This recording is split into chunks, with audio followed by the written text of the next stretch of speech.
Mughlai chicken মহারানী দেখতে যতটা সুন্দর, খেতেও কিন্তু অসম্ভব মজার। অল্প কিছু উপকরণে এই মজাদার রেসিপিটা ট্রাই করে নেওয়া যায়। তো চলুন দেখে নেওয়া যাক কীভাবে তৈরি করছি। আমি প্রথমে এখানে নিয়ে নিয়েছি 1 কেজি সাইজের একটা মুরগি।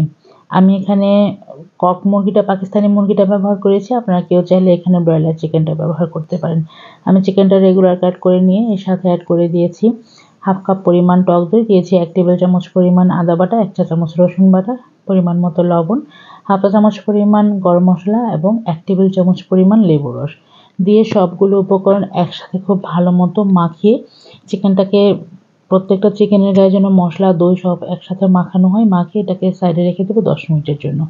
সেই 10 মিনিটে আমরা এটা কিছু মশলা রেডি করব। এখানে নিয়ে নিয়েছি 4-5টা পরিমাণ কাঁচামরিচ, 8-10টা কাঠবাদাম, 8-10টা কাজু বাদাম। এগুলোকে ব্লেন্ড করে নেব। এবার একটা তাওয়া নিয়ে নিয়েছি 1 চা চামচ পরিমাণ আস্ত ধনে, 1 চা চামচ মৌরি, 1 চা চামচ আস্ত জিরে, 1/2 চা চামচ পরিমাণ শাহি জিরা, নিয়েছি অল্প একটু জয়ত্রী, 4টা এলাচ, নিয়েছি 8-10টা পরিমাণ কালো গোলমরিচ, একটা জয়ত্রী থেকে 8 ভাগের 1 ভাগ নিয়েছি।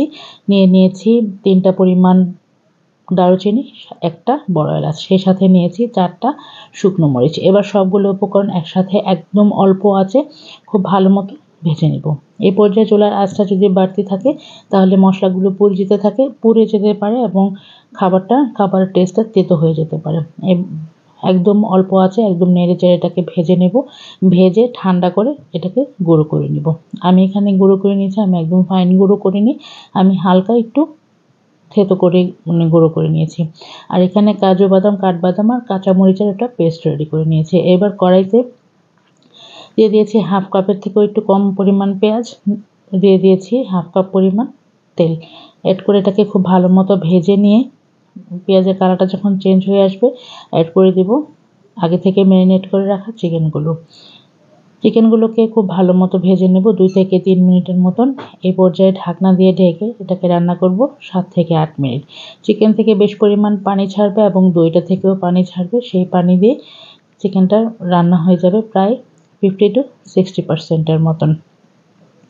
এবার ঢাকনাটা খুলে আমি একটু নেড়েচেড়ে এটাকে রান্না করে নেব। যেহেতু এটা এখন পাকিস্তানি চিকেন, ব্রয়লার চিকেনের থেকে একটু খানিকটা শক্ত, তাই একটু সময় নিয়ে চুলার আঁচটা একটু লো করে চিকেনটা সেদ্ধ করে নেবেন।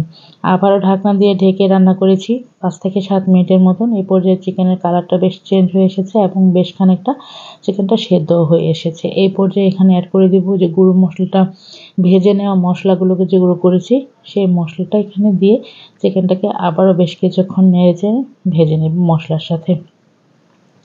এই মশলাটা দেওয়ার পর যে খুব সুন্দর একটা ঘ্রাণ আসে, তো মশলার সাথে খুব ভালো মতো ভেজে নিয়ে এবার এর সাথে অ্যাড করব, তেলটা খুব ভালো মতো ছেড়ে দিলে সাথে অ্যাড করে দিয়েছি আগে থেকে কাজু এবং কাঁচামরিচের যে পেস্টটা, সেই পেস্টটা অ্যাড করে দেব। পেস্টটা দিয়ে আবারও খুব ভালো মতো নেড়েচেড়ে এখানে বাটিটা ধুয়ে আমি 1/2 কাপ পরিমাণ পানি অ্যাড করেছি।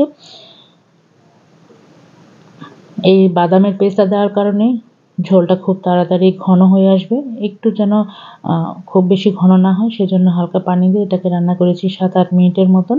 এই পর্যায়ে চিকেনটা পুরোপুরি রান্না হয়ে গিয়েছে। এবার উপর থেকে 2 টেবিল চামচ পরিমাণ দিয়ে দিয়েছি ফ্রেশ ক্রিম এবং দিয়েছি ক্রিমের বাটিটা ধুয়ে 1/2 কাপ পরিমাণ পানি দিয়ে এবারও খুব ভালো মতো এটাকে নেড়েচেড়ে রান্না করব 4 থেকে 5 মিনিট। 4 থেকে 5 মিনিটে পানিটা শুকিয়ে গেলে, তেলটা উপরে চলে আসলে উপর থেকে বেশ কিছু ধনেপাতা দিয়ে আবারও ঢেকে দেব। ধনেপাতাটা একদম সফট হয়ে পাতার ফ্লেভারটা পুরো চিকেনে ছড়িয়ে আসার আগ পর্যন্ত। এই পর্যায়ে আমার চিকেনটা রান্না হয়ে গিয়েছে। উপর থেকে বেশ খানিকটা ঘি অ্যাড করে দিয়ে বাস পরিবেশন করতে পারেন সাদা পোলাও কিংবা নান অথবা পরোটার সাথে। এই চিকেনটা খেতে কিন্তু অসম্ভব মজার। আশা করছি আপনাদের কাছে ভালো লাগবে। এই ছিল আমাদের আজকের